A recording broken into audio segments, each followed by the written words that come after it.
it's the thing that makes everything tick.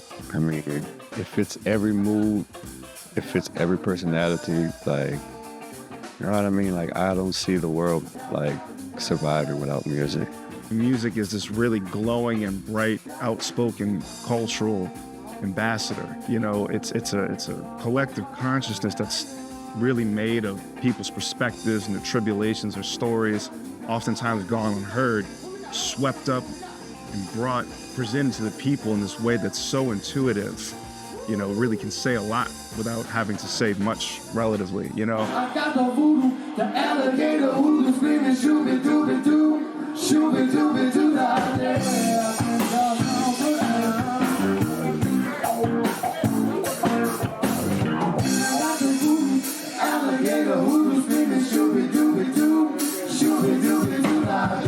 People need music. It takes you away from the everyday routine of life and problems in life and sorrows and misery and whatever you might be going through. There's an aid for happiness, it's a healing thing, you know, it heals you.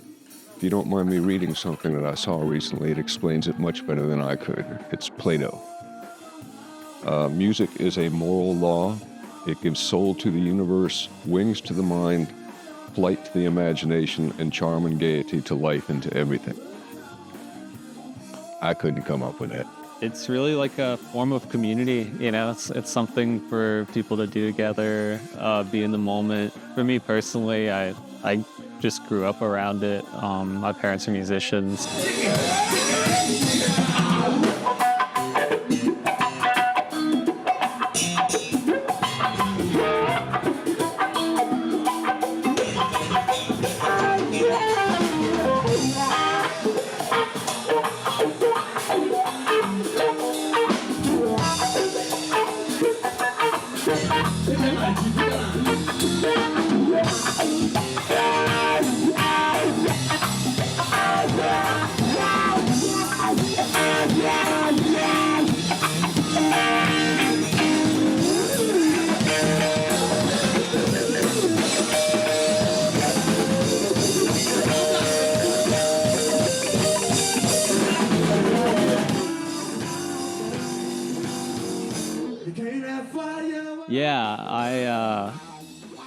Yeah, I started out with just piano lessons and learned a little bit of how to read the notes and the note names. But from there, I went to NOCA, which is New Orleans Center for Creative Arts. It's like an arts high school. And then UNO, University of New Orleans jazz program. They had a good balance. Studying jazz, I think it's a good balance between learning theory, more conceptual things, and also just how to play and find your own voice and improvise. So, yeah. I did. I went to, all the way from elementary school, bro. I went to Our Lady of Lourdes, that's uptown, in New Orleans, uptown, on Napoleon Avenue. I went there and I started the trumpet in first grade. And then after that to St. Aug, and then after that, to Loyola and a lot of music school. The Rhythm Conservatory in Denmark and a lot of places, yeah.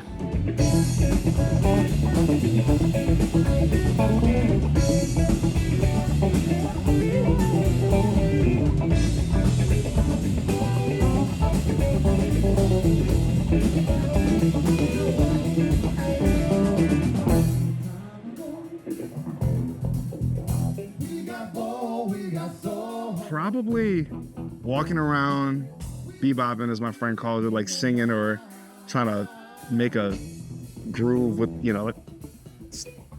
it's just, I would remember these melodies and stuff, and I'd be like walking around doing the dishes, and I'd rattle something off that I heard, and my mom was like, yeah, you should try singing or something, so I guess vocalizing was my first thing, but then I tried pretty serious on drums for a little bit, and then, but over Katrina, that's when I brought myself to a guitar, and that's where I found my way, I would say.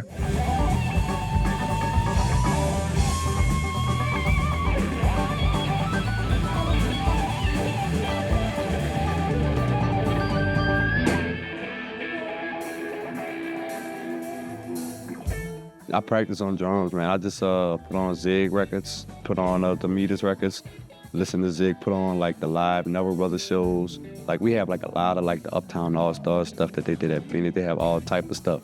So I just like listen to that and study.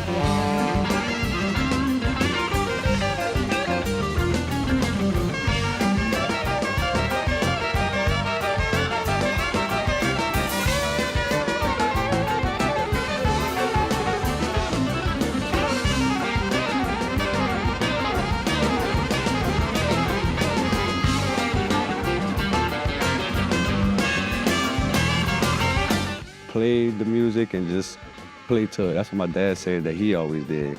Him and Zig, they kind of like put the stereo on and just kind of played over and over again until they got this stuff right, and then they started to add their own little flavor into it. So why not learn from the greatest funk drummer of all time, you know, and try to mimic kind of what he's doing to kind of get that pattern down and then kind of take it into, you know, your own flavor. I practice every day. That's something that you never stop doing, you know? You gotta keep your fingers out. Playing guitars and bass and you know, any kind of string instruments, you gotta keep your piano, gotta keep your hands in shape. You know, it's like anything, you gotta practice it. You gotta, no one is exactly that to the point where I don't think where they don't have to practice. Even a virtuosic musician still has to practice, you know, to keep his chops up.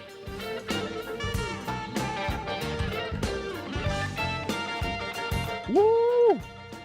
Oh man, that is tough. I'm gonna kind of cop out because this is when I was still in the womb. My mom loves to tell people about how she went to go see Van Halen when I was in the womb. My mom did she played all kind of music for me when I was still cooking. So we'll call it that.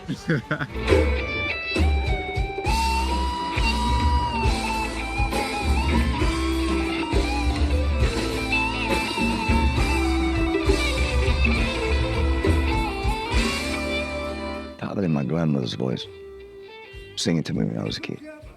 And it probably was some like Rockabye Baby or some kind of like nursery rhyme song, you know, as a baby. I remember stuff when before I was 3 years old. I remember some things.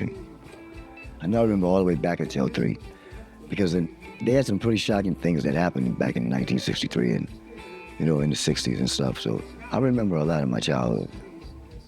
But I think it probably was like a nursery rhyme, like Rockabye Baby, you know, okay?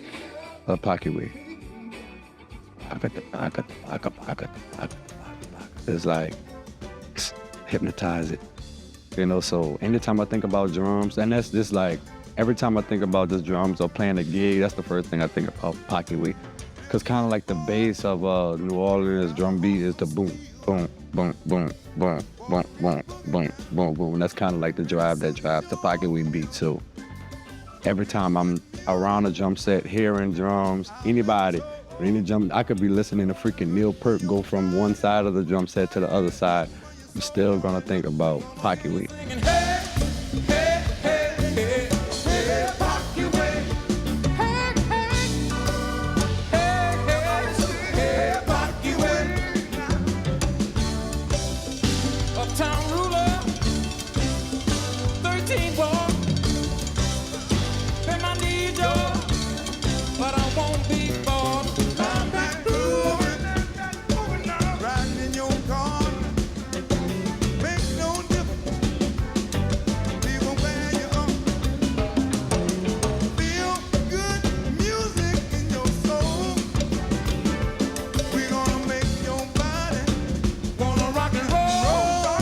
It's hard to say, just because there were just always rehearsals at my house.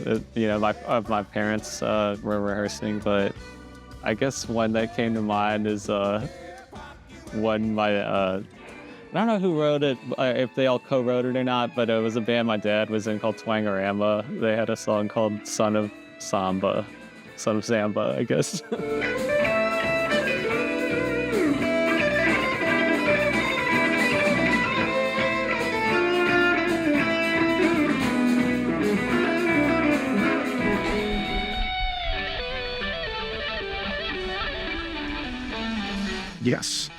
Yes. And sometimes in I'll see just like geometry Especially if I'm just like listening very intently, you know. Sometimes I can see like whole landscapes, give me concepts and stuff like that, or certain memories get evoked. And if I can go to that place when I'm playing music, it's very rare. It's a balancing act of like your mind, but that's where it's at for me personally. I remember one time with friends of mine, people, amazing producers, we tried to basically write out video game concepts based on all these musical sketches we had.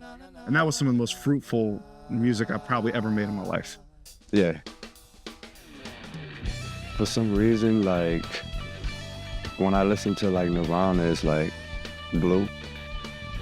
You know what I mean? It's like Jimi Hendrix, and this is like No Front, like purple. You know what I mean? But then when I listen to like a lot of like punk rock stuff, it reminds me of like splattered like orange and like the kaleidoscope and stuff like that.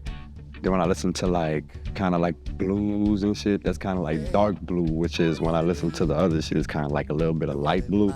You know what I mean? So it's like, and then it's a mood too, depending on what key of the song it's in. Like a song can put you in a happy mood in the first verse, and by the pre-chorus, you're crying.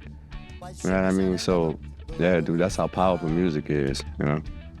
I was in the water, you were dry. You yelled my name, now I know I'm still learning how to crawl.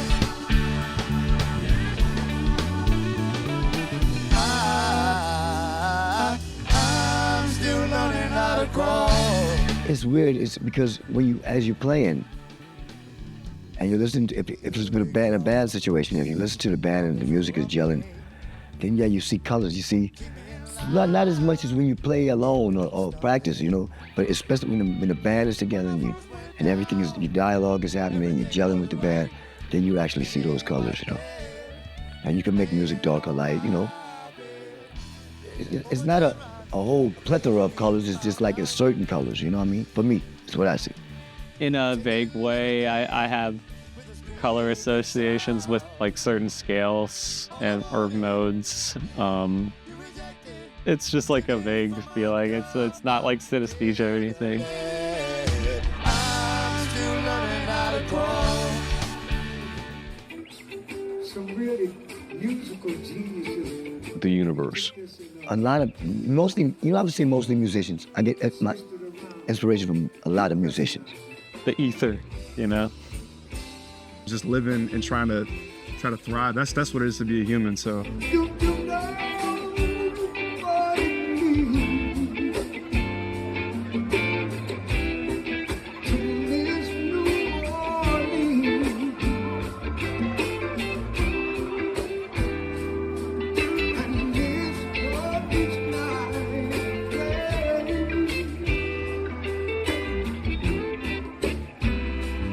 All the artists, every artist that I like, I just, you know, I'm like a sponge, so everything that I listen to, you know, I kind of put it in the back of here and apply it to everything that I do.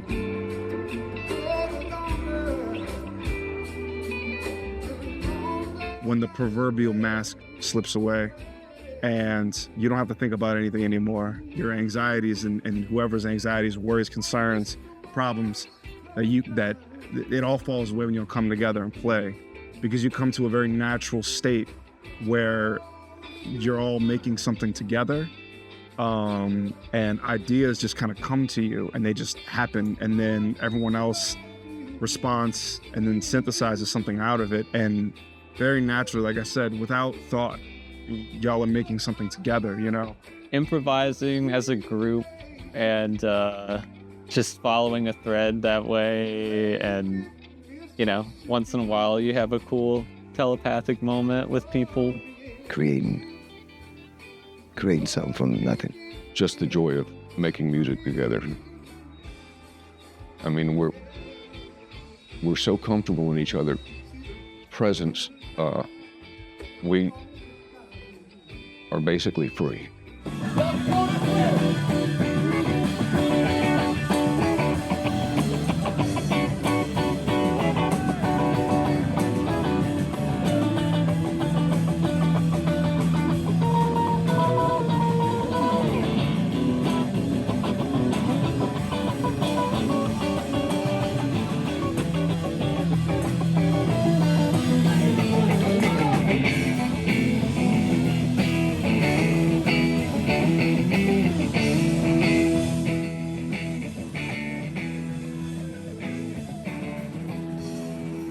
Lil Wayne, you know, because he's from the city, the pioneers of our hip hop movement, Cash Money. First person off the top of my head is definitely Kevin Parker from Tame Impala. I think he and I could do some serious damage in the studio. Busta Rhymes and Victor Wooten together. They're both very rhythmic. Probably Thundercat and Lewis Cole. Quincy Jones. I'd love to get with him. Because he's a master. I think he's like one of the greatest. He knows how to put music together.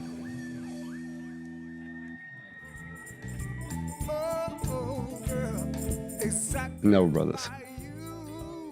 Yeah. Why do we spend money on a show or two when nobody does love scenes? Oh, girl, exactly like you. Hey.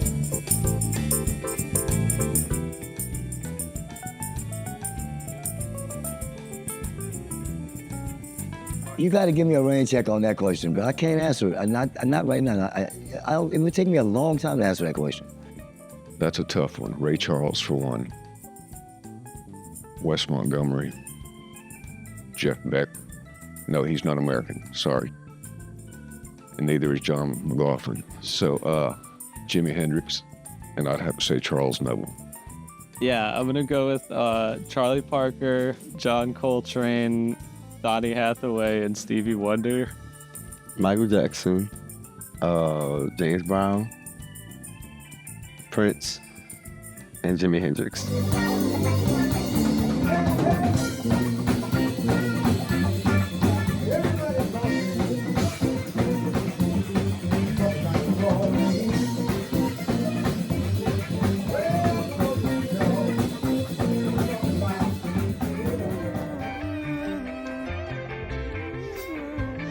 Grease. It wouldn't be Grease. I really don't like Grease. I'll be real with you, man. I'm not really versed in musicals like that. Miles played the hell out of some Porgy and Bess, so let's just say Porgy and Bess, I guess. You know, I haven't listened to a ton, but I'll say Wizard of Oz. I don't like musicals. How can I be so cold with this heart of gold? How can I be so cold to the only one who saw my heart of gold?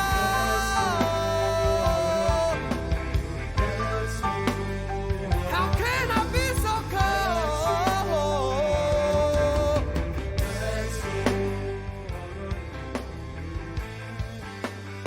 How can I be My parents played, and further back in generations of my family, there were tons of musicians, especially on my mama's side of the family. There was a lot of men that sang the blues, and they lived very hard.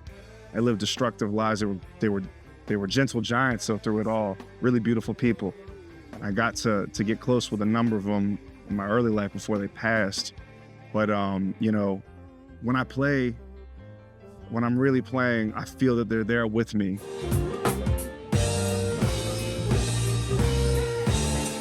There's things that I have the opportunity and the privilege to do and pursue that I think they dreamed of.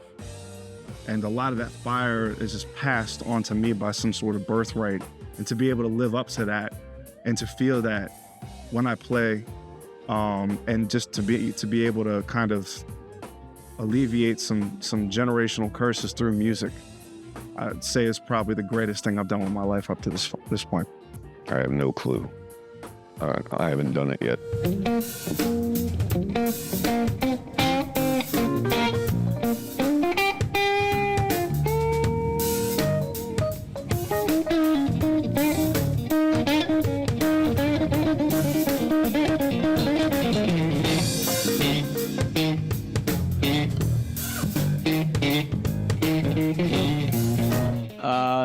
Well, probably my 6-month-old boy in the other room, just appreciating having a family, and you don't have to have like some big accolade or award to feel accomplished. So, you know.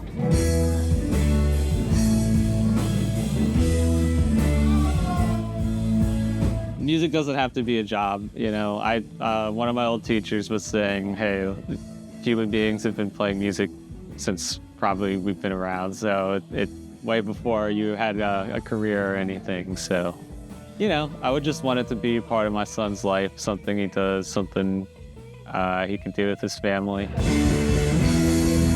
Give it up,